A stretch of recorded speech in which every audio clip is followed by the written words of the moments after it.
Pour commencer, j'ai terminé le Skin Active Biphase Micellaire tout en un de chez Garnier. Je vais pas en parler 10 fois parce que je vous ai déjà dit que je l'adore. C'est pas la première fois que je le finis et ce sera pas la dernière. On passe. J'ai terminé un déodorant de chez Dove, le Talk Soft, le compressé. C'est pas ce que je préfère donc je ne le rachèterai pas. Voilà, la marque Dove est bien mais je trouve que pour les déos il y a mieux. J'ai terminé un beurre réparateur à la gelée royale pour les peaux extra sèches de chez Garnier. Donc voilà, c'était celui-là, il y en a plus. Il sentait bon, mais c'est pas l'odeur que je préfère, c'est l'odeur des fleurs de camélia et tout ça chez Garnier que je préfère. Donc celui-là je le rachèterai pas, mais par contre il a très bien nourri ma peau, il était très efficace. J'ai terminé de chez Post Squam le gel, enfin pas le gel mais la lotion en fait nettoyante pour le visage. Qui était sympa, je l'avais dans une glossy box, mais c'était pas le miracle, c'était pas la lotion du siècle, donc non, je la rachèterai pas, mais j'ai bien aimé l'utiliser. J'ai terminé le shampoing sec de chez Elseve Argile Extraordinaire. Donc il a bien fait son boulot, mais c'est pas ce que je préfère, encore et toujours, c'est ceux de chez Baptiste. J'en ai pas trouvé de mieux que ceux de chez Baptiste et pourtant j'en teste des tonnes et des tonnes. J'en ai encore deux là que je teste, mais c'est toujours pas ça. Je préfère largement ceux de chez Baptiste et pourtant celui-là c'était pour les cheveux normaux, tendance à regresser, donc totalement moi. Mais voilà, je trouve que voilà, il était bien, je dirais qu'il est en deuxième place après celui de Baptiste. J'ai terminé l'huile de soin contre les vergetures de chez Eucerin, donc ça c'était pendant ma grossesse. J'en ai utilisé plein, j'ai utilisé celle-là, j'ai utilisé la Bee Oil, j'en ai utilisé d'autres de chez Palmer's. Donc j'ai pas eu de vergeture ni sur les seins, nulle part. Donc je sais pas si c'est celle-là ou si c'est la Bee Oil, puisque j'ai changé. Mais en tout cas, j'ai pas de vergeture, donc je pense que je la rachèterai. J'ai terminé ma crème de jour pour les peaux grasses de chez Référence et j'ai beaucoup aimé cette petite crème. L'odeur a été agréable, par contre ce que j'aime pas c'est qu'on voit pas en fait où est-ce qu'on en est dans le flacon, donc on sait pas quand on a bientôt fini ou pas, parce que même là ça se, vous savez, il y en a ça remonte au fur et à mesure qu'on l'utilise et là ni ça remonte pas et on voit pas non plus dans le tube. Donc ça c'est le seul point faible que je dirais pour ce produit là, parce que sinon je l'ai bien aimé, c'est possible que je le rachète. Mais après vous me connaissez, j'aime bien utiliser plein de choses, tester plein de choses. Mais ça reste dans un de mes top 10 pour les crèmes pour le visage je pense. J'ai terminé la lotion clarifiante de chez Clinique. Donc je l'avais acheté en même temps que le nettoyant pour le visage avec la brosse Clarisonic et avec la crème. Et voilà, je l'ai bien aimée, mais je trouve qu'elle se termine hyper vite et elle n'est pas donnée. Donc voilà, je la rachèterai pas parce que pour la vitesse à laquelle elle s'est terminée, je trouve que je pense que je peux en avoir des moins chères. Et en plus je n'ai pas trop été fan de l'odeur, donc non, celui-là je la rachèterai. J'ai terminé un gel douche de chez Roger Cavaillès, donc le gel sur gras bain et douche au lait de pêche que j'avais eu sur vente privée. J'en avais eu par lot, donc j'avais deux grosses bouteilles comme ça et deux bouteilles de lait intime. Et voilà, donc ça j'adore. Roger Cavaillès c'est une marque au pH neutre, donc ça abîme pas la peau, c'est pour les peaux sensibles et c'est parfait. Et voilà, au parfum de lait et pêche je trouvais ça super sympa, mais je préfère quand même le parfum original. Donc voilà, je recommande cette marque, elle est vraiment top pour les gels douche et pour la peau, c'est parfait. Toujours de chez Référence, j'ai terminé la crème voile de nuit à la lavande. Alors je suis pas fan de la lavande pour les produits pour le visage, donc je la rachèterai pas, mais par contre celui-là était bien parce qu'on voyait où est-ce qu'on en était dans le produit, on voyait que ça remontait au fur et à mesure. Et voilà, c'était une bonne crème de nuit, mais c'est pas la meilleure que j'ai testée, donc non, je la rachèterai pas. J'ai terminé une bougie de chez Primark, la Balsam and Amber, et je ne la rachèterai pas parce que même si elle était pas chère, 1€, je trouve qu'une fois elle sentait bon comme ça, mais une fois qu'on la faisait brûler, je trouve que ça sentait pas beaucoup dans la maison, donc même si ça coûte 1€, bah, je la rachèterai pas parce que j'aime bien quand ça sent bon. J'ai terminé mon gommage pour le corps de chez Ethan, donc le Bulleuse Merveilleuse, et j'aime beaucoup les produits de chez Ethan pour le corps, ils sentent super bons. Après je trouve que c'est cher en magasin, donc souvent je les achète sur vente privée ou showroom privé quand il y a une vente, parce que je trouve que c'est beaucoup trop cher. 7€ pour un gel douche, franchement ça me fait grave chier, ça faut le dire. Donc je les achète quand ils sont en solde, soit sur beauté privée, je crois qu'il y en a des fois, ou sur showroom ou vente privée, je sais plus lequel des deux.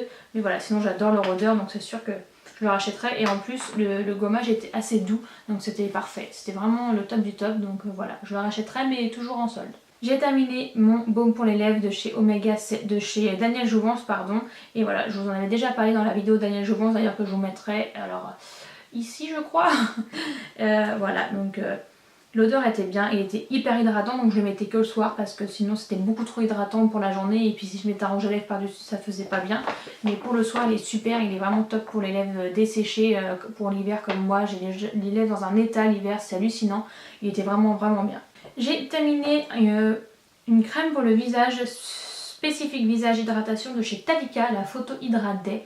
Voilà, donc j'ai bien aimé, mais franchement c'était sous forme de gel et voilà, j'ai pas vu de grands changements, mais voilà, ça faisait son boulot, ça hydratait ma peau comme il fallait, donc c'était pas mal. J'avais dans une glossy box, mais je la rachèterai pas par moi-même. Ensuite pour le maquillage, j'ai terminé ma base correctrice de rougeur de chez Make Up Forever, donc la Step 1 verte, et celle-là je l'ai déjà rachetée parce que je la trouve vraiment top top top. Quand j'ai des rougeurs, même quand j'ai un coup de soleil sur le nez, je mets ça et ça passe nickel. Donc franchement, si vous avez des rougeurs, vous avez du mal à les camoufler, mettez ça en dessous de votre fond de teint et vous allez voir, c'est magique. Je l'adore et je l'ai déjà racheté. Et en plus ça m'a duré une éternité, ça fait je sais pas combien de temps que je l'ai.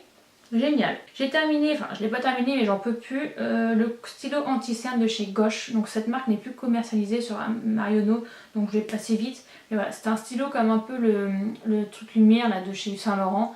Mais voilà, ça ne me fait pas du tout mes cernes, l'effet était horrible. Donc non, je le rachèterai pas. Et de toute façon, c'est discontinué, donc c'est sûr que je pourrais pas. Ensuite, j'ai pas terminé, mais il a séché le mascara de chez Unique que j'avais en fait avec les fibres. Donc j'ai gardé les fibres, mais le mascara était à sécher hyper vite dans le flacon, donc je suis dégoûtée. Et voilà, et puis je trouvais de toute façon qu'il était pas au top top. C'était le best-seller de la marque, mais honnêtement, moi j'ai pas vu d'effet sur mes cils, donc bon, du coup, voilà, poubelle. J'ai terminé mon mascara Volumillion de Lashes, donc le Fatal de chez L'Oréal. Et celui-là, je l'adore. Je l'avais acheté à l'aéroport parce que j'étais partie à Madrid et j'avais oublié mon mascara. Et je ne regrette pas parce qu'il est top. C'est un des meilleurs mascaras que j'ai utilisé. Et pourtant, il est pas cher. Il a coûté 11 ou 12 euros, je crois. Et franchement, allez-y parce qu'il fait vraiment des super beaux cils. Et ça, la couleur tient toute la journée. Il fait pas de paquet. Et franchement, celui-là, c'est possible que je le rachète parce que je l'ai adoré.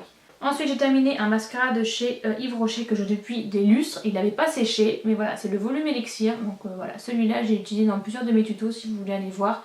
Et voilà, je l'ai bien aimé mais c'est pas mon préféré, donc non, je le rachèterai pas. J'ai terminé le eyeliner Master Précise, le liquid eyeliner de chez Maybelline. Donc c'est un eyeliner comme ça en feutre.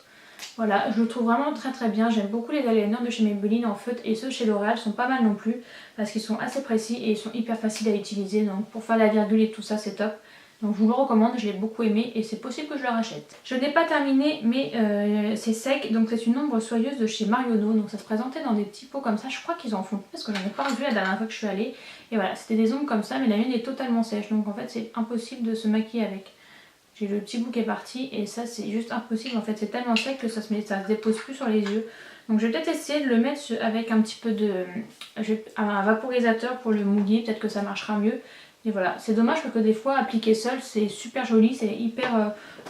ça fait tout son effet tout seul, donc il n'y a pas besoin de mettre beaucoup plus. Pour l'été c'est top. Et voilà, celui-là il est totalement sec donc je suis un peu triste. Et enfin j'ai terminé la Colorista Wash Out Blue Hair. Donc ça c'était un copain qui me l'avait offert parce qu'il avait vu que j'avais fait la rouge et la rose. Et du coup il m'a offert la bleue et comment vous dire. Alors déjà ça n'a pas du tout cet effet, cette couleur là sur les cheveux, je peux vous le dire parce que j'étais blonde comme indiqué ici. Voilà. Et ça n'a pas du tout fait cette couleur là. Je vous montrerai en backup, en close-up. Et c'était un bleu vert. Mais le bleu vert moche, vous voyez le bleu vert dont je parle. D'ailleurs je crois que de toute façon vous allez juste aller voir dans mes anciennes vidéos parce que j'ai cette couleur sur les cheveux. Et j'essaierai de vous trouver une photo mais non c'est juste pas possible quoi. C'était un bleu vert moche, c'était pas du tout un joli bleu comme ça, un bleu pastel. Pas du tout, c'était un bleu vert moche. Et pour l'enlever ça a été d'une galère, mais un truc de ouf. J'ai utilisé je ne sais combien d'astuces, je suis allée voir sur internet parce que ça... Déjà les wash out de chez L'Oréal pour les... ça, vous avez beau acheter le shampoing Fader qui est fourni avec, vous pouvez acheter avec exprès pour ces colorations là pour faire dégorger plus vite et faire repartir toute la couleur. Vous ne ferez jamais partir toute la couleur en entier, c'est impossible. J'ai essayé sur le rose, rien n'est jamais parti tout au... Enfin c'est pas parti du tout. Au bout d'un moment, c'était encore pêche, donc ça partait plus. J'ai dû faire une patine par ma coiffeuse. Et quand j'ai utilisé celui-là, c'est pareil, le bleu vert ne partait pas. J'ai utilisé tout le temps ce shampoing-là. J'ai utilisé des astuces que j'ai trouvées sur internet. Donc il fallait que je mélange des produits, que je mette ça sur mes cheveux, mais ça ne partait pas. Et j'ai dû repasser à brune pour que ça passe. Donc voilà. Donc je suis un peu déçue par les coloristas parce que sur moi en tout cas ça partait pas et ça finissait, c'était pas joli. Sur d'autres ça part super bien, donc je sais pas si c'est mes cheveux qui sont comme ça, qui fait que ça dure et que ça ne veut pas partir. Mais bon, si vous êtes obligé de couper ou de refaire une couleur à chaque fois que vous faites une colorista, voilà, faut laisser tomber quoi, c'est pas la peine. Donc voilà, je suis un peu triste. Le rouge était super beau et quand il avait dégorgé en rose, j'avais adoré. Et à la fin, quand c'était pêche, c'était pas terrible, c'était pas très joli. Mais voilà, mais franchement ça a été le bleu, ça a été une catastrophe et je vous recommande surtout pas de l'acheter parce que vous allez détruire vos cheveux, ça va être une horreur. Sauf si vous aimez les bleus verts un peu bizarres, mais franchement sinon je vous recommande pas parce que c'est pas du tout, le rendu n'est pas du tout comme sur la boîte, ça c'est clair et net. Donc vous attendez pas à avoir un beau bleu pastel, vous n'aurez pas de beau bleu pastel sur vos cheveux, c'est pas possible. Donc voilà, c'est tout pour mes produits terminés, j'en ai fini. Et si vous avez terminé les produits que moi aussi j'ai terminé, n'hésitez pas à me dire ce que vous avez pensé dans les commentaires. Mettez un petit pouce bleu si vous avez aimé la vidéo. Et puis sur ce, je vous fais plein de gros bisous et je vous dis à bientôt. Bye bye. I like the sound of your heartbeat, your pulse is pushing against me. I'm good when you are around.